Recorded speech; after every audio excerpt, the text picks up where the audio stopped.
Alright, I gotta open this thing up because the tuning shaft is slipping. Somewhere in here it was. Yep, there it goes. So anyway, this is the HEATHKIT. This is the later model, the 2060A that matches the HL2200 amplifiers. The other one is gray, and it doesn't have an A after it, but it's basically the same thing. I don't know if this is like a copper plating inside of here, but what's really nice about these tuners is the antenna switch is actually externally on the back, and so it's isolated basically.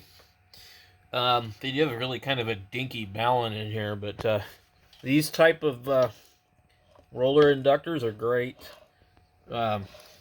This isn't your MFJ. So, anyway, I thought I'd make quick videos just to show you guys the tuner that I run. I usually don't run any tuner at all. Usually I have it modified. Where normally bypass on this is actually, it goes on the back here. Let me grab this. Normally bypass would just be to here. And you'd have to have your coax over there. So you'd have 1 and 2 and bypass. So like basically bypass could be for like a dummy load normally. Well, what we did is we modified the switch to where you'd go to coax 1 or the bypass one. These are together.